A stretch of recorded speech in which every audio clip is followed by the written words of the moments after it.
2, 3.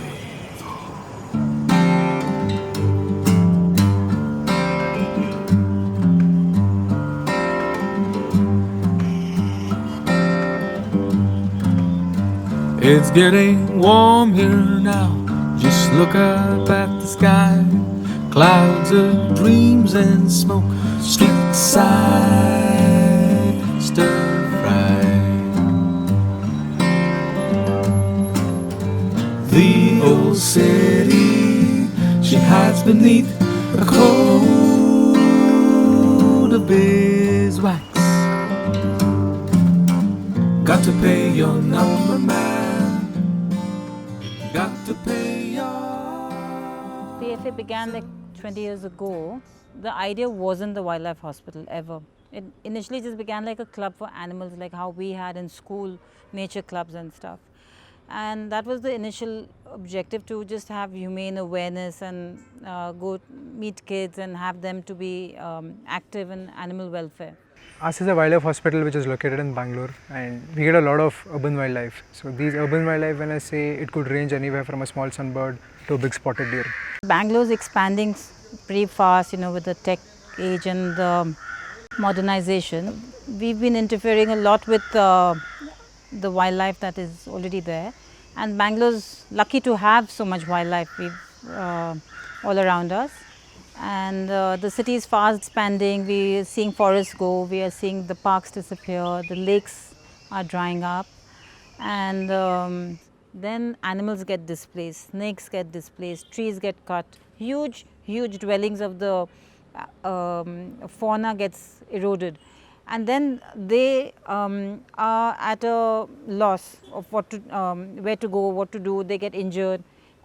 So these are the animals which come to us. So it is our responsibility. We have gone into their territory, so it is our responsibility to look after them when they get injured or when they get displaced. So the need for this wildlife hospital, it's really imperative in the city like Bangalore. We get a lot of animals in every day, and monkeys are one of the animals that we get in the highest number. We get some that have been electrocuted, some that have been orphaned, or we also sometimes have to confiscate them when they've been kept as pets, which is illegal. We do a lot of procedures at our hospital. So some of the minimally invasive procedures are like wound treatments, or imping in kites, or maybe cleaning up the feathers of kites which would have fallen in various areas. And also some of them are very invasive. Like we do a lot of orthopedic procedures. They would have broken limbs or broken wings, for which we do pinning, we do external skeletal fixation, various things like that. So the other facilities which we have, we have a radiography machine which is used for diagnosing various conditions.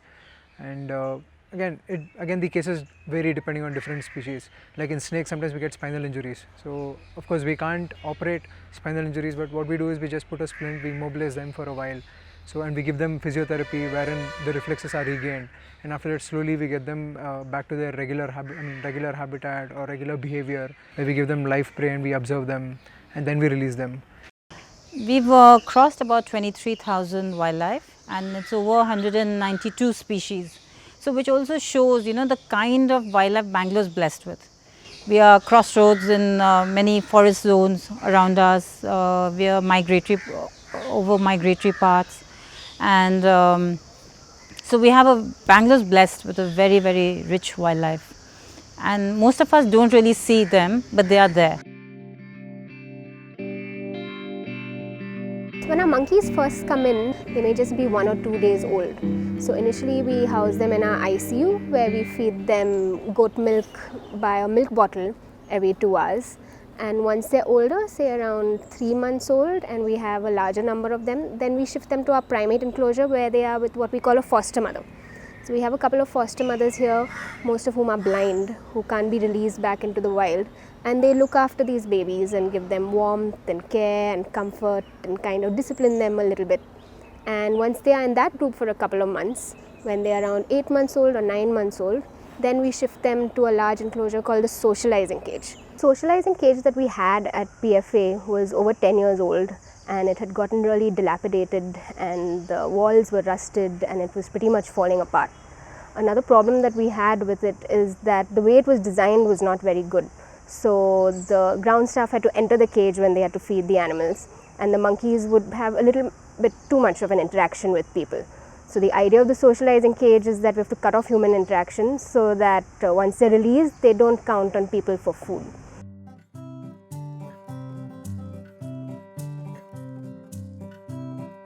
Macaques live in groups.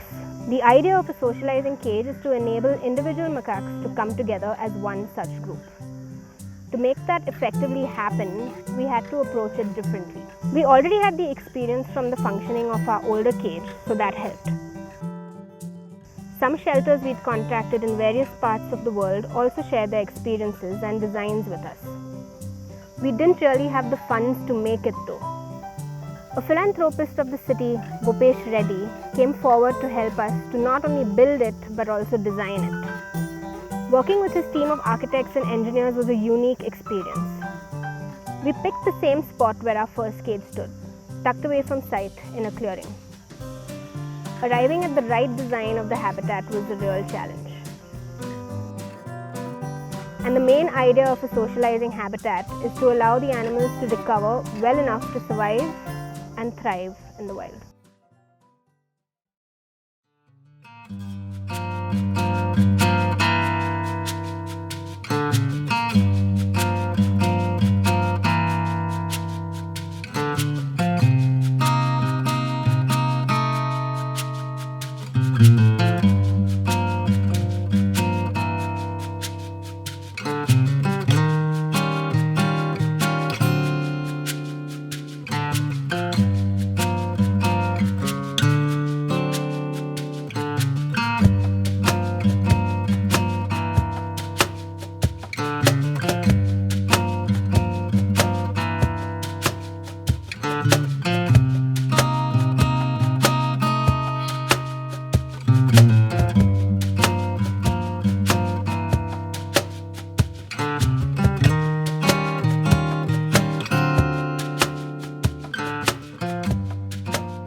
Awareness building is an integral part of our work, and we need the society to understand why are we existing, what do we do, and we reach out to children. We have a very strong outreach program, plus we have schools visiting, we have colleges visiting, we have corporate social responsibility days happening at the shelter.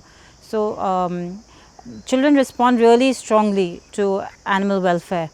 And if we can reach them at this when they are young, you know, they're forever, their hearts and their deeds, that kindness is ingrained in them, and they really appreciate what we do. It speaks to them, the work speaks to them. The design of the socializing cage was mainly based on three things. Firstly, the macaques should have ample space for them to move around. Second thing, there should be very minimal human interaction. And third thing, the enrichment or anything inside the enclosure should be as close to nature as possible. So when it comes to the size, we've divided the entire unit into two parts. So that when the macaques are on one side, the other side could be used for either keeping food, placing food, or maybe for any repairs, any enrichment or cleaning, etc. So one day the macaques are this side, and the next day they are usually shifted to the other side once everything is ready. That means the food will be kept. Any enrichment has to be added, it will be added, anything has to be omitted, it will be omitted, or any other things. So, and after that they'll be moved this side. So this happens on a daily basis. So this will also help in reducing the human interaction. So the macaques will not have, wouldn't register it like a human being is coming and feeding them or a human being is placing food for them. So both the first 2 points are met. So the third thing is the enrichment, which should be as close to the natural setup as possible. So what we've used as enrichment in the socializing unit is we've used a lot of twigs, a lot of branches, of course stones, feeders, etc. So the feeders are made up of bamboo, so hollow bamboo which has been cut at places inside which food can be hidden. In both the enclosures we have natural trees, so we've also used branches, and we've connected that to the actual tree using clamps. So that way we've not used metal for them to move around, so that gives them a natural feel. To provide drinking water to the macaques, what we've done is like a pipeline system where it comes in 3 different levels and the water flows from one end to the other. So that's like, I mean, it's not a continuous thing, so it mimics like a stream, like a thin stream which is flowing in the wild. So they can use that for drinking, and also by doing that the water wastage is less and the hygiene is also being maintained, so the macaques won't meddle with the water and dirty the place. So, and one more very crucial or the vital aspect of the socializing cage was the squeeze cage or the portable cage. So this cage is mainly it's like a multi-purpose cage. So the first use of it is, of course, like the name says, portable. So if they have to be released, so the animals or the macaques will be trapped inside the portable cage, and the entire cage will be shifted into a truck where it could be taken for release.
We are very happy to have had a person like Bhupesh Reddy come in so strongly, and he did a lot of research about the social needs of the primates and what it takes to rehabilitate them, get them ready for release. And it's a beautiful enclosure that's come up, and I think also it will help us hugely in our vision for 2020, which is to be a center of excellence in the field of urban wildlife rehabilitation and management. It's turned out to be beautiful as well as an amazing piece of art.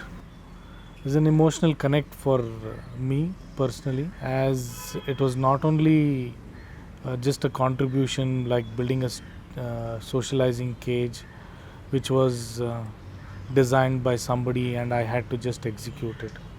It was beyond that, because there was a lot of involvement of me in the initial stage of planning, involving myself with the doctors, the interaction with the PFA members, with my good friend Nag. So it has been a great journey in the last 1.5 years, and I'm very happy at this moment to see this beautiful structure which has turned out to be a piece of art. It's amazing. I always feel that the world does not belong to just the human race. It's important. It also belongs to many other species, and I always tell my friends that we belong to the world. The world doesn't belong to us.